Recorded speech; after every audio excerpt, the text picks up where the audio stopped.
প্রিয় ছাত্রছাত্রী, আমার ইউটিউব চ্যানেল কালিকলম মন এখানে তোমাদের সবার রইল সাদর আমন্ত্রণ। তোমরা সর্বদা আমার এই ইউটিউব চ্যানেলে আসো এবং আমার এই ক্ষুদ্র চ্যানেলটিকে মন প্রাণ দিয়ে ভালোবাসো। ছাত্রছাত্রীরা, আজকে আমার ভিডিওর বিষয় বিড়াল প্রবন্ধের লাইন বাই লাইন আলোচনা। তোমাদের ভিডিওটি ভালো লাগলে অবশ্যই আমার চ্যানেলটাকে সাবস্ক্রাইব করো এবং পাশে থাকা বেল নোটিফিকেশান বাটনটিকে অন করে দিও এবং অল অপশানটাকেও ক্লিক করে দিও এবং বন্ধুদের মধ্যে অনেক অনেক শেয়ার করে দিও। তাহলে চলো ভিডিওটা শুরু করি।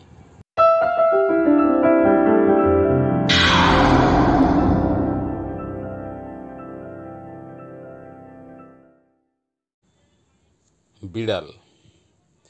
বঙ্কিমচন্দ্র চট্টোপাধ্যায়ের কমলাকান্তের দপ্তর প্রবন্ধের ত্রয়োদশ সংখ্যক অর্থাৎ 13তম প্রবন্ধ হল বিড়াল। বিড়াল প্রবন্ধের মূল বিষয়বস্তু কি না, শোষিত শ্রেণী চির অবজ্ঞেয়, অপাংতেয়, নিপীড়িত, কালে কালে তারা অত্যাচারিত হয়ে আসছে কৃপণ ধ্বনির দ্বারা। এই প্রবন্ধের দুটি চরিত্র কমলাকান্ত এবং বিড়াল। কমলাকান্ত এবং বিড়ালের কথোপকথনের মধ্য দিয়েই প্রবন্ধের কাহিনীটি আবর্তিত হয়েছে। বিড়াল প্রবন্ধটি হল ব্যঙ্গ রূপকধর্মী হাস্যরসাত্মক প্রবন্ধ।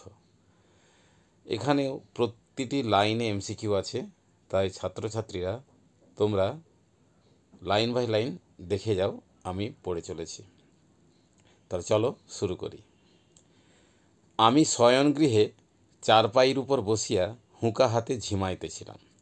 এখানে আমি বলতে কমলাকান্ত, শয়নগৃহে বেডরুমে অর্থাৎ শোয়ার ঘরে, চারপাই অনেক কিছুকেই বোঝায়, চেয়ার টেবিল, এখানে খাটিয়ার কথা বলা হয়েছে। চারপাইয়ের উপর বসিয়া হুঁকা হাতে ঝিমাইতেছিলাম।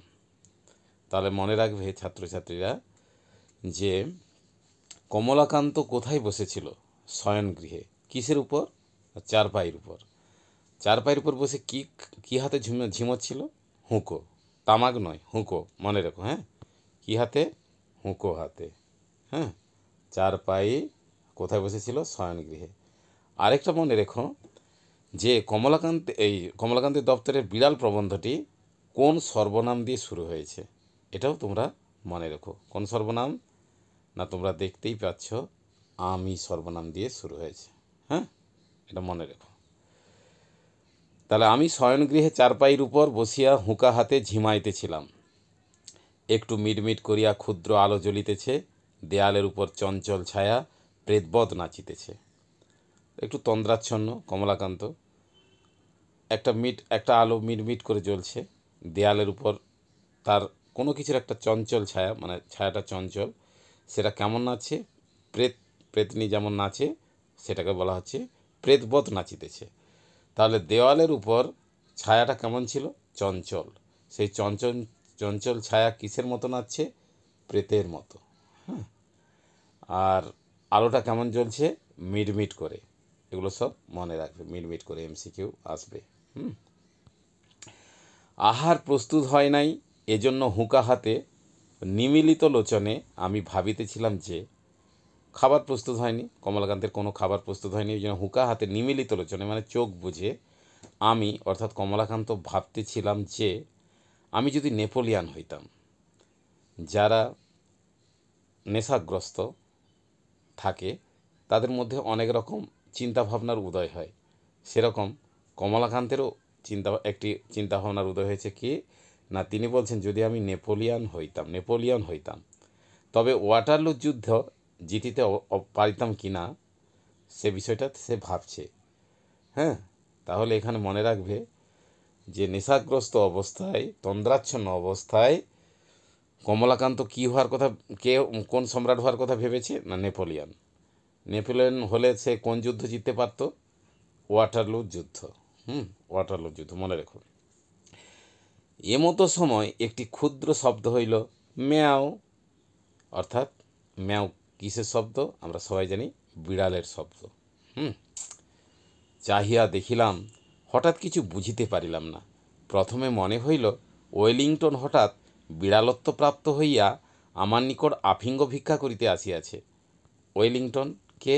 না, ওয়েলিংটন হচ্ছে ডিউক অফ ওয়েলিংটন, যার সঙ্গে নেপোলিয়নের ওয়াটারলু যুদ্ধ হয়েছিল। তাহলে মনে রেখো এই ওয়েলিংটনের সঙ্গে নেপোলিয়নের ওয়াটারলু যুদ্ধ হয়েছিল। আর কমলাকান্ত কী ভাবছে না, ওয়েলিংটন বুঝি বিড়াল হয়ে তার কাছে কি চাইতে এসেছে? আফিং। আফিম অর্থাৎ আফিং হচ্ছে মাদক দ্রব্য। হ্যাঁ, মাদক দ্রব্য আফিঙ্গ অর্থাৎ আফিম। আফিম চাইতে এসেছে কে? না ওয়েলিংটন। মাতালের কি অবস্থা, কি ভাবছে। প্রথমের চেষ্টায় পাষাণবৎ পাথরের মতো কঠিন হইয়া বলিব মনে করিলাম যে ডিউক মহাশয়কে ইতিপূর্বে যথোচিত পুরস্কার দেওয়া গিয়াছে। ডিউক অনেক কিছু পুরস্কার এর আগে অনেক কিছু পেয়েছে। এক্ষণে আর ডিউকই হলো ওয়েলিংটন, মনে রেখো। এক্ষণে আর অতিরিক্ত পুরস্কার দেওয়া যাইতে পারে না। অর্থাৎ পুরস্কার বলতে এই আফিঙ্গ যদি চায় আর দেব না, কারণ এর আগে অনেক কিছুতে ও পুরস্কৃত হয়েছে। বিশেষ অপরিমিত লোভ ভালো নহে, কোনো কিছুর অতিরিক্ত ভালো নয়। ডিউক বলিল ম্যাও। তখন চক্ষু চাহিয়া ভালো করিয়া দেখিলাম যে ওয়েলিংটন নহে, একটি ক্ষুদ্র মার্জার। মার্জার মানে বিড়াল, সাধুরূপ। বিড়ালের সাধুরূপ হচ্ছে মার্জার। প্রসন্ন আমার জন্য যে দুগ্ধ রাখিয়া গিয়াছিল, এখানে প্রসন্ন হচ্ছে গোয়ালিনী, গাই দুয়ে। তাহলে প্রসন্ন কমলাকান্তের জন্য যে দুধ রেখেছিল তাহা নিঃশেষ করিয়া উদরসাৎ করিয়াছে। তাহা নিঃশেষ শেষ করে আত্মসাৎ, পেটে ভরে নিয়েছে। আমি তখন ওয়াটারলুর মাঠে ব্যূহ রচনায় ব্যস্ত। ব্যূহ মানে সৈন্য। আমরা মহাভারতে পড়েছি চক্রব্যূহ, চক্রাকারে সজ্জিত সেনাবাহিনীকে বলা হতো চক্রব্যূহ। এখানেও কমলাকান্ত কী ভাবছে না, ওয়াটারলুর মাঠে তখন সে কী রচনায় ব্যস্ত? সৈন্য সামন্ত রচনায় ব্যস্ত। অত দেখি নাই, এক্ষণে মার্জার সুন্দরী। তাহলে এখানে যে মার্জারের কথা বলা হয়েছে এটা হচ্ছে স্ত্রী বিড়াল। মার্জার সুন্দরী বলা হয়েছে স্ত্রী বিড়াল। এক্ষণে মার্জার সুন্দরী নির্জাল দুগ্ধপানে পরিতৃপ্ত হইয়া আপন মনের সুখ এ জগতে প্রকটিত করিবার অভিপ্রায়ে অতি মধুর স্বরে বলিতেছেন ম্যাও। যদি পেটে খিদে থাকে, আনন্দ কোনো কিছু অনুভূতি আসে না। বিড়ালের খুব খিদে ছিল, সেই নির্জাল দুধ পান করে আত্মতৃপ্তি লাভ করেছে, সেই জন্য এই কথাটা বলা হয়েছে। আর তোমরা মনে রেখো, বিড়াল যে দুগ্ধ পান করেছিল সেই দুগ্ধটা কিসের মতো? নির্জাল মানে খাঁটি দুধ। বলিতে পারি না বুঝি আমার ভিতরে একটু ব্যঙ্গ ছিল বুঝি। মার্জার মনে মনে হাসিয়া আমার পানে চাহিয়া ভাবিতেছিল, কেহ মরে বিল ছেঁচে, কেহ খায় কই। এটা একটা প্রবাদ বাক্য। এটা কি একটা প্রবাদ বাক্য। অর্থাৎ কেউ পরিশ্রম করে, তার ফল ভোগ করে অন্যজন। তাহলে আমরা এখানে দেখতে পাচ্ছি যে এখানে কমলাকান্তের জন্য দুধটা রাখা হয়েছিল, কিন্তু দুধটি ছিল বিড়ালের ভাগ্যে। সেই প্রসঙ্গে এই প্রবাদ। বুঝি সে ম্যাও শব্দে একটু মন বুঝিবার অভিপ্রায় ছিল। বুঝি বিড়ালের মনের ভাব, তোমার দুধ তো খাইয়া বসিয়া আছি, এখন বলো কি? তোমার জন্য যে দুধ রাখা ছিল তা তো আমি খেয়ে নিয়েছি, এখন তুমি কি বলবে? বলো কি? আমি তো ঠিক করিতে পারিলাম না। দুধ আমার বাপেরও নয়, দুধ মঙ্গলার। এখানে মঙ্গলা হচ্ছে গাভীর নাম। গোয়ালিনীর নাম প্রসন্ন এবং গাভীর নাম হচ্ছে মঙ্গলা, মনে রেখো। এগুলো খুব এমসিকিউ আসবে। দহি আছে প্রসন্ন, অতএব সে দুগ্ধে আমারও যে অধিকার, বিড়ালেরও তাই।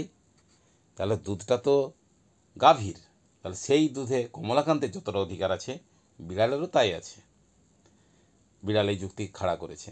অতএব সে দুগ্ধে আমারও যে অধিকার, বিড়ালেরও তাই। সুতরাং রাগ করিতে পারি না। তবে চিরাগত একটি প্রথা আছে, যে এটা মনে রেখো, চিরাগত প্রথা। চিরাগত প্রথাটি কি মনে রাখবে ভালো করে। চিরাগত প্রথা আছে যে বিড়ালে দুধ খাইয়া গেলে তাহাকে তাড়াইয়া মারিতে যাইতে হয়। বিড়ালকে ঠ্যাঙ্গা লইয়া ছুটাতে হয় যদি বিড়াল মাছে বা দুধে বা ভাতের হাঁড়িতে যদি মুখ দেয়। আমি যে সেই চিরাগত প্রথার অবমাননা করিয়া মনুষ্যকুলে কুলাঙ্গার স্বরূপ পরিচিত হইব, ইহাও বাঞ্ছনীয় নহে। এটা মনে রেখো, ইহাও বাঞ্ছনীয় নহে। তাহলে আমি যদি এই চিরাগত প্রথা, অর্থাৎ বিড়াল যে দুধ খেয়েছে একে যদি লাঠি নিয়ে না তাড়াই, তাহলে আমি কুলাঙ্গার হিসেবে মনুষ্যকুলে মানব সমাজে কুলাঙ্গার বলে পরিচিত হব। কি জানি এই মার্জারি যদি স্বজাতি মণ্ডলে কমলাকান্তকে কাপুরুষ বলিয়া উপহাস করে, অতএব পুরুষের ন্যায় আচরণ করাই বিধেয়। তাহলে পুরুষের কি আচরণ করা উচিত? যে বিড়ালকে লাঠি নিয়ে তাড়া করা উচিত, না হলে বিড়াল তার স্বজাতি মণ্ডল, বিড়ালের যে জাতি পরিমণ্ডল আছে সেখানে কেউ বিড়াল কমলাকান্তে কাপুরুষ বলে উপহাস করতে পারে। এগুলো মনে রেখো যে বিড়াল তার স্বজাতি মণ্ডলে কমলাকান্তকে কি বলে উপহাস করতে পারে? কাপুরুষ বলে উপহাস করতে পারে, এটা মনে রেখো। অতএব পুরুষের ন্যায় আচরণ করাই বিধেয়। ইহা স্থির করিয়া সকাতর চিত্তে হস্ত হইতে হুঁকা নামাইয়া অনেক অনুসন্ধানে এক ভগ্ন যষ্টি আবিষ্কৃত করিয়া সগর্বে মার্জারি প্রতি ধাববান হইলাম। তাহলে এখানে এক ভগ্ন যষ্টি মানে লাঠি, ভাঙা লাঠি খুঁজে বিড়ালের দিকে ছুটছে কমলাকান্ত। মার্জারি কমলাকান্তকে চিনিত, অর্থাৎ কমলাকান্ত নেশাগ্রস্ত, জানতো যে কমলাকান্ত বিশেষ কিছু করতে পারবে না, তাই বলছে মার্জারি কমলাকান্তকে চিনিত, সে যষ্টি দেখিয়া বিশেষ ভীত হওয়ার কোনো লক্ষণ প্রকাশ করিল না, যে মারতে পারবে না। কমলাকান্তের পুরো রাসটা জানা ছিল। কেবল আমার মুখপানে চাহিয়া হাই তুলিয়া একটু সরিয়া বসিল, বলিল, অর্থাৎ কমলাকান্তকে কোনো পাত্তাই দিচ্ছে না, বলিল, ম্যাও। প্রশ্ন বুঝিতে পারিয়া যষ্টি ত্যাগ করিয়া পুনরূপী শয্যায় আসিয়া হুঁকা লইলাম। তখন দিব্যকর্ণ প্রাপ্ত হইয়া মার্জারের বক্তব্য সকল বুঝিতে পারিলাম। যে দিব্যকর্ণ, কর্ণপাত অর্থাৎ কান দিয়ে শুনে সমস্ত কিছু বিড়ালের এই কথাগুলো সে বুঝতে পেরেছে। কি কমলাকান্ত বুঝতে পেরেছে? বুঝিলাম যে বিড়াল বলিতেছে মারপিট কেন? স্থির হইয়া হুঁকা হাতে করিয়া একটু বিচার করিয়া দেখো দেখি, এ সংসারে ক্ষীর, সর, দুগ্ধ, দধি, মৎস্য, মাংস সকলই তোমরা খাইবে, আমরা কিছু পাইব না। আমরা কিছু পাইব না কেন? তোমরা মনুষ্য, আমরা বিড়াল, প্রভেদ কি? তোমাদের ক্ষুধ পিপাসা আছে, আমাদের কি নাই? তোমাদের খিদে পিপাসা আছে, আমাদের কি নেই? তোমরা খাও, আমাদের আপত্তি নেই, কিন্তু আমরা খাইলেই তোমরা কোন শাস্ত্রানুসারে ঠ্যাঙ্গা লাঠি লইয়া মারিতে আইসো, তাহা আমি বহু অনুসন্ধানে পাইলাম না। এইটা মনে রেখো, এই লাইনটা খুব গুরুত্বপূর্ণ। তাহা আমি বহু অনুসন্ধানে পাইলাম না। উত্তরটা কি? যে আমরা খেলেই তোমরা কেন লাঠি নিয়ে, কোন শাস্ত্র অনুসারে লাঠি নিয়ে তাড়াতে আসো? তোমরা আমার কাছে কিছু উপদেশ গ্রহণ করো। বিজ্ঞ চতুষ্পদের কাছে শিক্ষালাভ ব্যতীত তোমাদের জ্ঞানোন্নতির উপায়ন্তর দেখি না। অর্থাৎ চতুষ্পদ, বিড়াল চারটা পায়ের অধিকারী, সে বলছে আমাদের কাছে জ্ঞান লাভ ছাড়া তোমাদের কোনো উপায়ন্তর নেই। তোমাদের বিদ্যালয় সকল দেখে আমার বোধ হয় তোমরা এতদিনে এ কথাটি বুঝিতে পারিয়াছ। অর্থাৎ তৎকালীন শিক্ষা ব্যবস্থাকেও বিড়াল ব্যঙ্গ করেছে। দেখো শয্যাশায়ী মনুষ্য, ধর্ম কি? পরোপকারী ধর্ম। তাহলে বিড়ালের মতে ধর্ম কি না? পরোপকার করাটাই হচ্ছে পরম ধর্ম। মনে রেখো, এই দুগ্ধটুকু পান করিয়া আমার পরম উপকার হইয়াছে, তোমার আহরিত দুগ্ধে এই পরোপকার সিদ্ধ হইল, অতএব আমি সেই পরম ধর্মের ফলভাগী।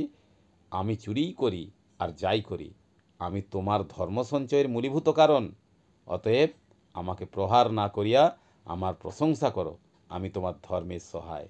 তাহলে মনে রেখো, ধর্মের সহায় বিড়াল কেন? বিড়াল হচ্ছে কমলাকান্তের ধর্মের সহায়।